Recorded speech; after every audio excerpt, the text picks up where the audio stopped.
ಎಲ್ಲರಿಗೂ ನಮಸ್ಕಾರ.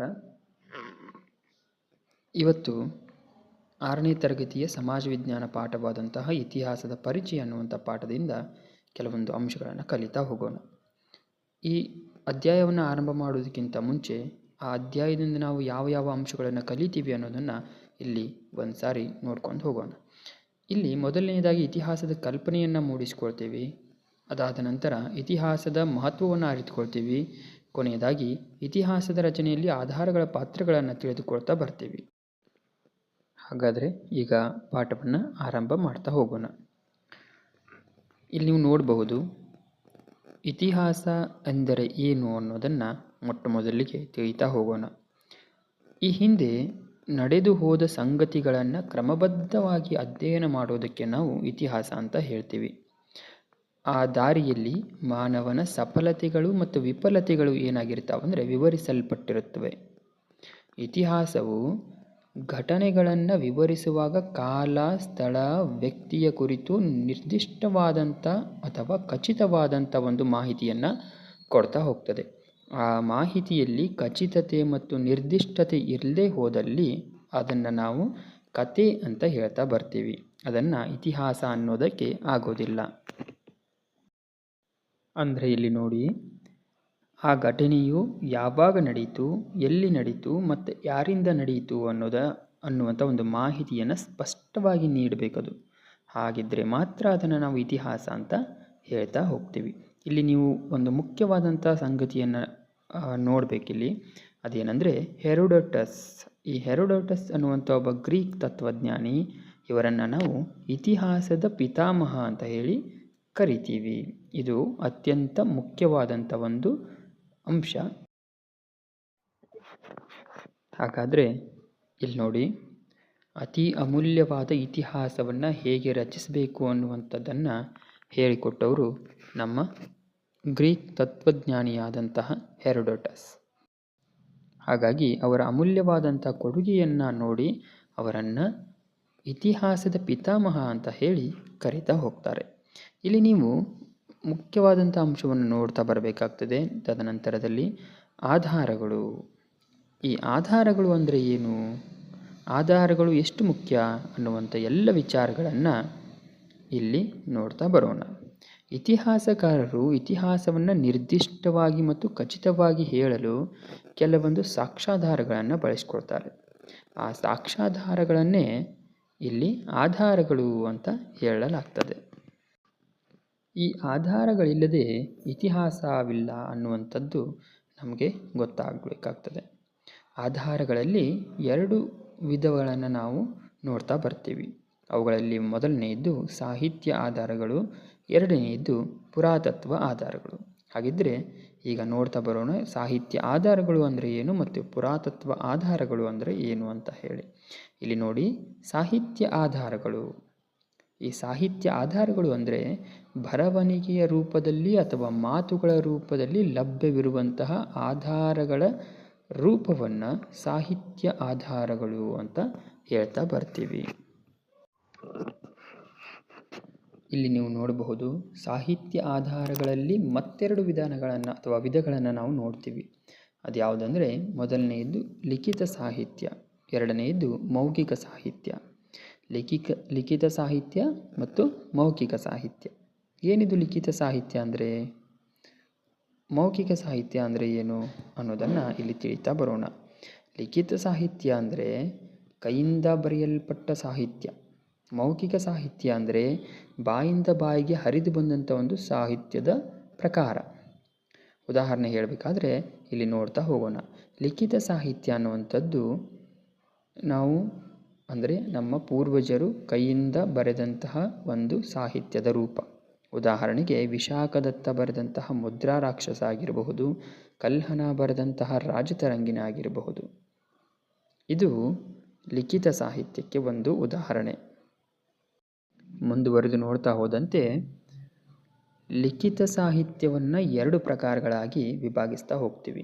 ಒಂದು ದೇಶೀಯ ಸಾಹಿತ್ಯ, ಇನ್ನೊಂದು ವಿದೇಶೀಯ ಸಾಹಿತ್ಯ.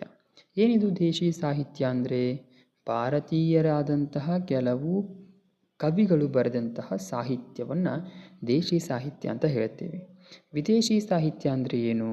ಭಾರತಕ್ಕೆ ಪ್ರವಾಸಕ್ಕಾಗಿ ಬಂದಂತಹ ಕೆಲವೊಂದು ಪ್ರವಾಸಿಗರು ಬರೆದಂತಹ ಕಾವ್ಯಗಳನ್ನು ವಿದೇಶಿ ಸಾಹಿತ್ಯ ಅಂತ ಹೇಳ್ತಾ ಹೋಗ್ತೀವಿ.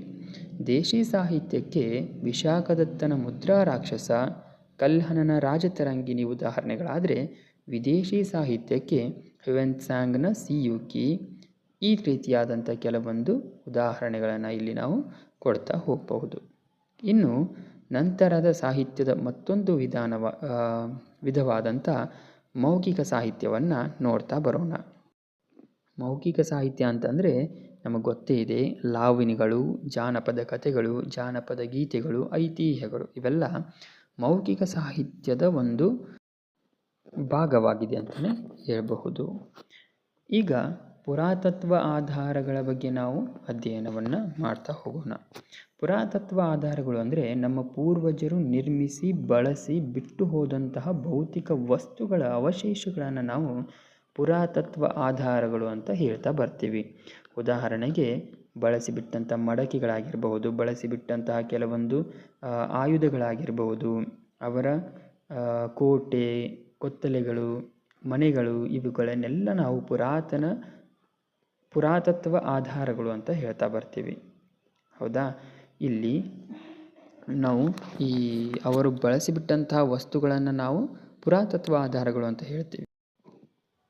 ಇನ್ನು ಮುಂದಿನ ವಿಷಯಕ್ಕೆ ಬರೋಣ. ಇಲ್ಲಿ ಪುರಾತತ್ವ ಆಧಾರಗಳ ವ್ಯಾಪ್ತಿಗೆ ಮಡಕೆ ಚೂರುಗಳು, ನಾಣ್ಯಗಳು, ಶಾಸನಗಳು, ಸ್ಮಾರಕಗಳು ಮತ್ತು ಇನ್ನಿತರ ಅವಶೇಷಗಳು ಒಳಪಡ್ತವೆ ಅನ್ನುವಂಥದ್ದನ್ನು ನಾವು ಆಗಲೇ ತಿಳಿದುಕೊಂಡಿದ್ದೀವಿ. ಇನ್ನು ಇಲ್ಲಿ ಉತ್ಖನನ ಅನ್ನುವಂಥ ಒಂದು ಹೊಸ ವಿಷಯವನ್ನು ನಾವು ಕಲಿಬೇಕಾಗ್ತದೆ. ಏನಿದು ಉತ್ಖನನ ಅಂದರೆ? ಉತ್ಖನನ ಅಂದರೆ ಇಷ್ಟೇ, ಮಾನವನ ಪ್ರಾಚೀನ ಅವಶೇಷ ಅಥವಾ ಪಳೆಯುಳಿಕೆಗಳನ್ನು ಹೊರತೆಗೆಯಲು ನಡೆಸುವ ವೈಜ್ಞಾನಿಕ ಭೂ ಅಗೆತ, ಅದನ್ನು ನಾವು ಉತ್ಖನನ ಅಂತ ಕರಿತಾ ಬರ್ತೀವಿ.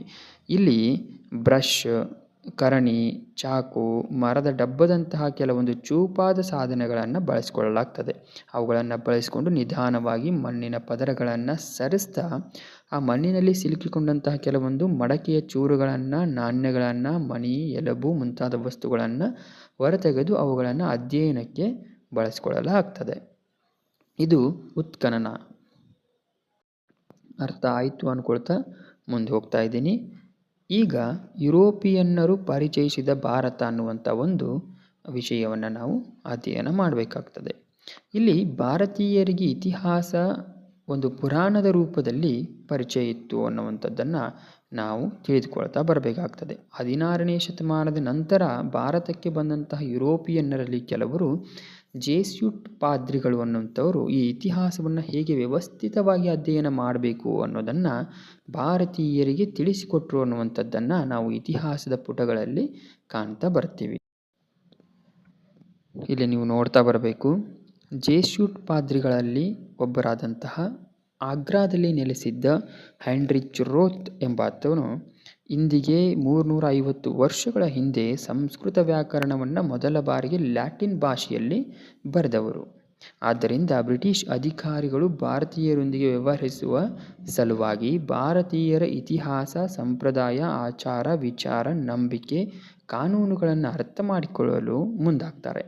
ಹಲವು ಆಡಳಿತಗಾರರು ಭಾರತೀಯರ ಸಾಹಿತ್ಯ, ಸಂಸ್ಕೃತಿಯ ಕಡೆಗೆ ಆಕರ್ಷಿತರಾಗ್ತಾ ಬರ್ತಾರೆ.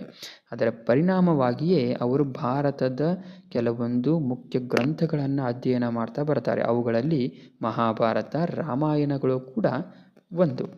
ಇನ್ನು ಇದರ ಪರಿಣಾಮವಾಗಿ ಮನುಸ್ಮೃತಿ, ಭಗವದ್ಗೀತೆ ಮೊದಲಾದ ಅಭಿಜಾತ ಸಾಹಿತ್ಯ ಕೃತಿಗಳು ಇಂಗ್ಲೀಷ್ಗೆ ಅನುವಾದವಾಗ್ತಾ ಬರ್ತವೆ. ಭಾರತೀಯ ಶಾಸ್ತ್ರ ಅಂತ ಹೇಳಿ ಒಂದು ಹೊಸ ಅಧ್ಯಯನ ಶಾಸ್ತ್ರವನ್ನು ಇವರು ಪ್ರಾರಂಭ ಮಾಡ್ತಾರೆ. ಮುಂದಿನ ಅತಿ ಮುಖ್ಯವಾದಂಥ ಅಂಶ ಅಂದರೆ ಇಂಗ್ಲೀಷ್ ಅಧಿಕಾರಿಯಾದಂಥ ಸರ್ ವಿಲಿಯಂ ಜೋನ್ಸ್ ಬಂಗಾಳದ ಸರ್ವೋಚ್ಚ ನ್ಯಾಯಾಲಯದ ನ್ಯಾಯಾಧೀಶರಾಗಿ ಬಂದು ಇವರು 1784ರಲ್ಲಿ ದಿ ಏಷ್ಯಾಟಿಕ್ ಸೊಸೈಟಿ ಎಂಬ ಸಂಸ್ಥೆಯನ್ನು ಕಲ್ಕತ್ತಾದಲ್ಲಿ ಸ್ಥಾಪಿಸ್ತಾರೆ. ಬಹುಭಾಷಾ ಪಂಡಿತರಾದಂಥ ಇವರು ಗೀತಗೋವಿಂದ, ಮಾನವ ಧರ್ಮಶಾಸ್ತ್ರ ಗ್ರಂಥಗಳಲ್ಲದೆ ಕಾಳಿದಾಸನ ಶಾಕುಂತಲ ಕೃತಿಯನ್ನು ಸಂಸ್ಕೃತದಿಂದ ಇಂಗ್ಲೀಷ್ಗೆ ಅನುವಾದಿಸ್ತಾ ಬರ್ತಾರೆ. ಇವರು ಈ ಅನುವಾದಿಸುವಂತಹ ಒಂದು ವಿಶೇಷ ಸಾಮರ್ಥ್ಯವನ್ನು ಹೊಂದಿರ್ತಾರೆ. ಮುಂದಿನ ಮುಖ್ಯ ಅಂಶಗಳನ್ನು ನೋಡ್ತಾ ಹೋಗೋಣ. ಮತ್ತೋರ್ವ ಪ್ರಮುಖ ಪೌರಾತ್ಯವಾದಿ ಹಾಗೂ ಭಾರತೀಯ ಶಾಸ್ತ್ರದ ಅಂದರೆ ಇಂಡಾಲಜಿಯ ಅತಿ ಮುಖ್ಯವಾದಂಥ ಒಬ್ಬ ವ್ಯಕ್ತಿ ಅಂದರೆ ಮ್ಯಾಕ್ಸ್ ಮುಲ್ಲರ್. ಜರ್ಮನ್ ದೇಶದವರಾದ ಇವರು secret book of the East ಅನ್ನುವಂಥ ಹೆಸರಿನಲ್ಲಿ 50 ಸಂಪುಟಗಳನ್ನು ಇಂಗ್ಲೀಷ್ಗೆ ತಂದರು ಅನ್ನುವಂಥದ್ದನ್ನು ಇತಿಹಾಸದ ಪುಟಗಳಲ್ಲಿ ನಾವು ಕಾಣ್ತಾ ಬರ್ತೀವಿ. ಉಪಯುಕ್ತವಾದಿಗಳ ಗುಂಪಿಗೆ ಸೇರುವ ಜೇಮ್ಸ್ ಮಿಲ್ ಎಂಬ ಸ್ಕಾಟ್ಲೆಂಡಿನ ಇತಿಹಾಸಕಾರರು ಹಿಸ್ಟರಿ ಆಫ್ ಇಂಡಿಯಾ ಹೆಸರಿನಲ್ಲಿ 6 ಸಂಪುಟಗಳ ಭಾರತದ ಇತಿಹಾಸವನ್ನು ರಚಿಸ್ತಾರೆ. ಇವೆಲ್ಲ ಅತ್ಯಂತ ಮುಖ್ಯವಾದಂಥ ಅಂಶಗಳಾಗಿರ್ತವೆ. ಪರೀಕ್ಷೆಯ ದೃಷ್ಟಿಯಿಂದ ಅತಿ ಮುಖ್ಯವಾದಂಥ ಅಂಶಗಳು. ಅಬೆ ಡುಬಾಯ್ಸ್ ಇವರು Hindu manners, custom and ceremonies ಎಂಬ ಕೃತಿಯನ್ನು ಬರೆದರು. ಇದರಲ್ಲಿ ಭಾರತೀಯರ ಆಚಾರ ವಿಚಾರ, ಹಬ್ಬ ಹರಿದಿನ, ವರ್ಣಾಶ್ರಮ ವ್ಯವಸ್ಥೆ ಮುಂತಾದವುಗಳ ಕುರಿತಾದಂತಹ ಒಂದು ವಿವರಣೆಯನ್ನು ಅಬೆ ಡುಬಾಯ್ಸ್ ಅವರು ನೀಡಿದ್ದಾರೆ. ಈ ಎಲ್ಲ ಅಂಶಗಳನ್ನು ನೀವು ಅತ್ಯಂತ ಮುಖ್ಯವಾಗಿ ನೆನಪಿನಲ್ಲಿ ಇಟ್ಟುಕೊಳ್ತಾ ಬರಬೇಕಾಗ್ತದೆ. ಯಾರು ಯಾವ ಪುಸ್ತಕಗಳನ್ನು ಬರೆದರು ಅನ್ನುವಂಥದ್ದನ್ನು ಅತಿ ಮುಖ್ಯವಾಗಿ ನೆನಪಿಟ್ಕೊಳ್ತಾ ಬರಬೇಕಾಗ್ತದೆ. ಏಕೆಂದರೆ ಅಲ್ಲಿಂದ ಅತಿ ಹೆಚ್ಚು ಪ್ರಶ್ನೆಗಳು ಬರುವ ಸಾಧ್ಯತೆಗಳಿರ್ತವೆ. ಈ ಪಾಠ ನಿಮಗೆ ಅರ್ಥ ಆಗಿದ್ದರೆ ದಯವಿಟ್ಟು ಲೈಕ್ ಮಾಡಿ, ಸಬ್ಸ್ಕ್ರೈಬ್ ಮಾಡಿ. ಮುಂದೆ ಬೇಕಾಗಿರುವಂಥ ಕೆಲವೊಂದು ಬದಲಾವಣೆಗಳನ್ನು ಕಮೆಂಟ್ನ ಮೂಲಕ ತಿಳಿಸ್ತಾ ಬನ್ನಿ.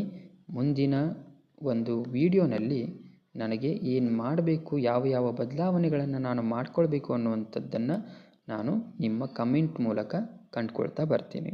ಹಾಗಾಗಿ ದಯವಿಟ್ಟು ಕಮೆಂಟ್ ಮಾಡಿ, ಲೈಕ್ ಮಾಡಿ. ಈ ಒಂದು ವಿಡಿಯೋ ಇಷ್ಟ ಆಗಿದ್ದರೆ ಸಬ್ಸ್ಕ್ರೈಬ್ ಮಾಡ್ತಾ ಬನ್ನಿ. ಧನ್ಯವಾದಗಳು.